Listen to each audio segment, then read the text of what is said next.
I'm Dr. LALITHA. I'm only an assistant professor of Telangana University, not associate as the speaker before has mentioned. So I've planned this talk into these topics. Firstly, I will be discussing about the fundamentals, and then I will be talking about the different types of magnetic materials. What are the various phenomena exhibited by these materials when magnetic field is applied, and also where are the different fields in which these materials are applied. And finally, I'll be concluding with discussing about the challenges that we are facing presently in utilizing these materials. So first, we will be discussing what is magnetism. So as everybody knows that magnetism is the property of attracting or repelling by a material when it either attracts or repels other materials. We say that that particular material is possessing magnetism. I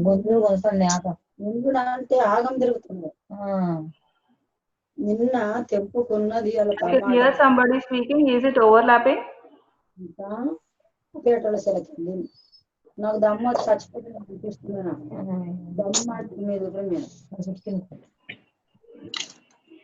Can the host mute others, please? Madam, you are the host, madam. Just please make me as a co-host so that I can mute all the other participants. You have just made me host. You are the host, madam.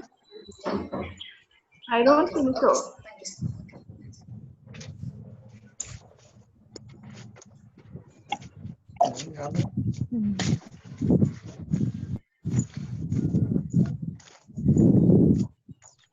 Yes?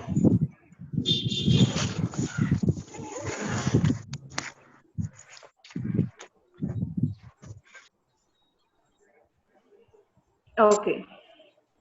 So like the electrical properties of materials are because of the charge of electrons. Here, this magnetic property of these materials is because of the motion of these electrons as well as spin of electrons. So we can understand that magnetism is also an intrinsic property of a material. So along with these two, even the spin of the nucleons is also responsible, but this contributes to a very small value and it comes into existence only when we go to very low temperatures. Okay, so this is about the origin of magnetism, why this magnetism arises in materials. So these are the basic parameters that we'll be discussing about whenever we talk about magnetism.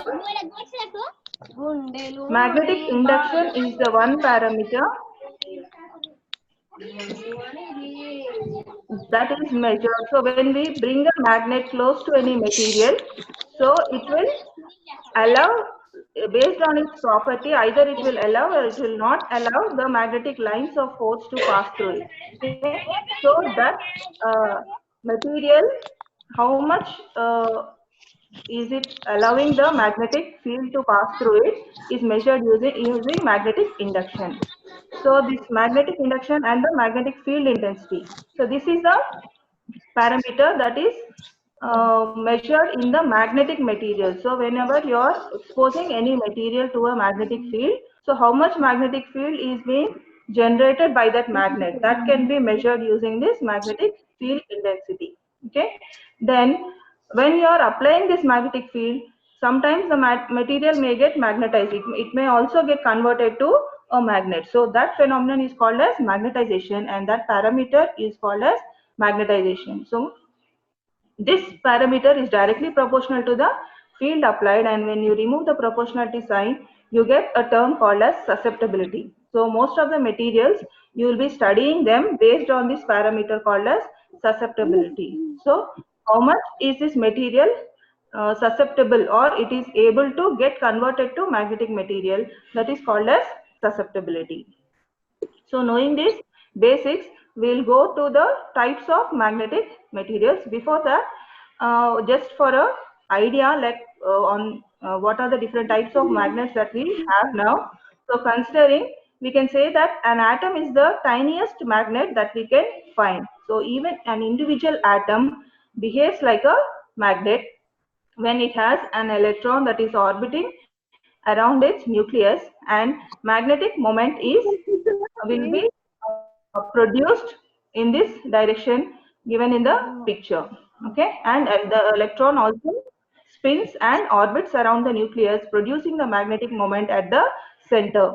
So this you can compare with the copper wire when it is made in a circle, and if we pass current through it, then we can observe that magnetic field is produced at the center. So physically we can see that because atoms cannot be viewed directly, the same thing is happening within this atom. Like that, there are even stars have possess this magnetic field, but the known object that we has a magnetic field that is having a that is large in mass is our Earth. So because of the iron molten iron that is present in the core of the Earth, okay, so magnetic field is generated, and this magnetic field that is surrounding our Earth protects our atmosphere from getting being stripped off by the electromagnetic radiations as well as the cosmic rays and all. So this magnetism of our Earth is protecting our atmosphere, because of which we are able to survive. Okay, so this natural magnetism is also used by animals. So some animals or birds, they move from one place to another and they go back to their previous place, remembering everything that is helped by this magnetic field. So because of this direction and only, they are able to move back to their original places, and they are getting these directions. Also, humans have started using this magnetism. The first one was for direction using the lodestone. So magnetite is the material, iron oxide, that is found naturally on the surface of Earth. It seems to be magnetized due to lightning, and then using this lodestone, when it gets deflected by the Earth's magnetic field, we can know the directions. So that's how we have been using this magnetic materials since very long. Coming to the different types of magnetic materials. So what materials do we call as magnetic materials are the materials that respond to the magnetic field. So when we bring these materials in the proximity of any magnet, they their behavior changes. So based on their behavior, how they respond to this magnetic field, we can classify them into these types. So most of you will be knowing about the diamagnetic, paramagnetic, and ferromagnetic materials. I don't know what is the target group here, because initially when I was asked to give the talk, I was told that I'll be addressing the undergraduate students. But later on, when this is being called as webinar, I have understood that even postgraduate students and other faculty are also attending. So the first things that I am discussing now may be a repetition for them. But after this, I am going to discuss about the other types of materials that are currently being studied. Okay, so diamagnetic, paramagnetic, ferromagnetic, antiferromagnetic, and ferrimagnetic, superparamagnetic, and ferrofluid. So these are the different types of materials that respond differently when magnetic field is applied to them. So first, coming to the diamagnetic materials. So almost all materials in the periodic table are diamagnetic, but because they possess even paramagnetic and ferromagnetic behavior, this is dominated. Those uh, dominate.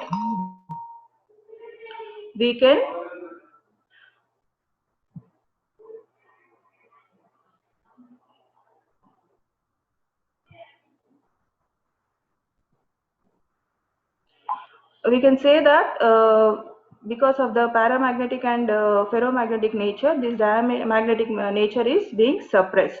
So as you can see here in this picture, the atoms, they are just plain. So there is no magnetic moment acting on these atoms. Mostly inert gases and metals like gold, copper, mercury, all these materials exhibit diamagnetic nature. So we can see that gold, copper, these are electrically active, but they are magnetically inactive. So that doesn't, we can understand that if the materials are having electrical properties, they need not be having good magnetic properties. So coming to this graph here, when the magnetic field is increased, you can see the magnetization, it is in the negative side. So that means it is acting opposite to the applied field. So that's why these materials do not get magnetized.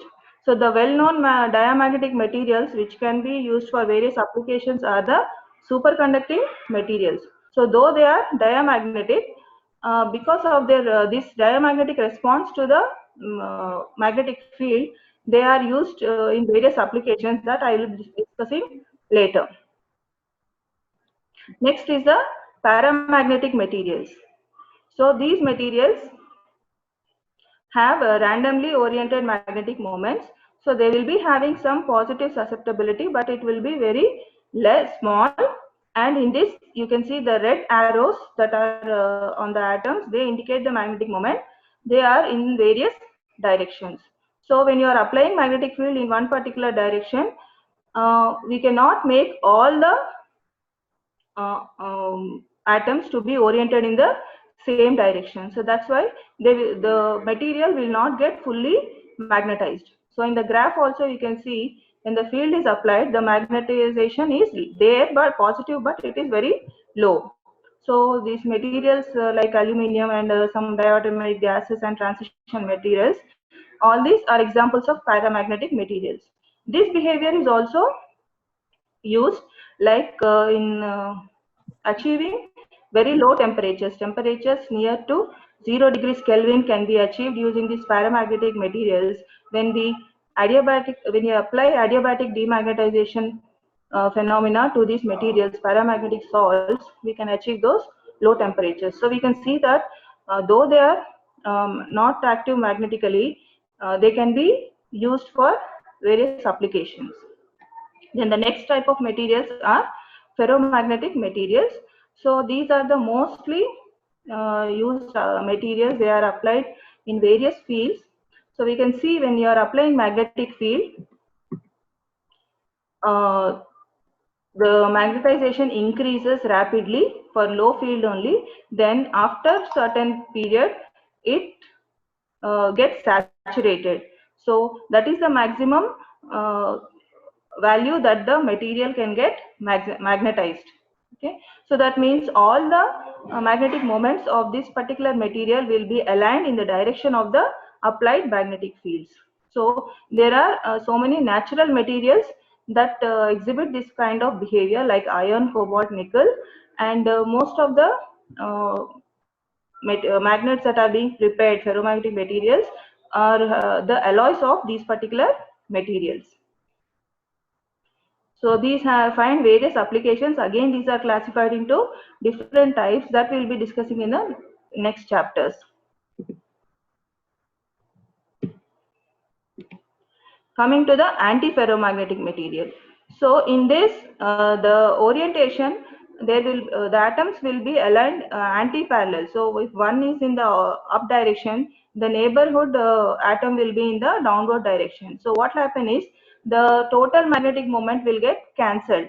So that's why this behavior will also be somewhat like your paramagnetic material. Though they have some of the magnetic moments are oriented along the direction, they will not be contributing to the we will not be getting the saturation magnetization in these materials. So these materials also find various applications, and even our ferromagnetic materials like that, these are also applied in various fields. Next is ferrimagnetism. So in this, there will be some parallel and anti-parallel orientation, but the orientation that is opposing the magnetic field will be of very small value. So that's why there will be magnetization in these materials when you are applying magnetic field, but compared to your ferromagnetic material, at a higher field, the magnet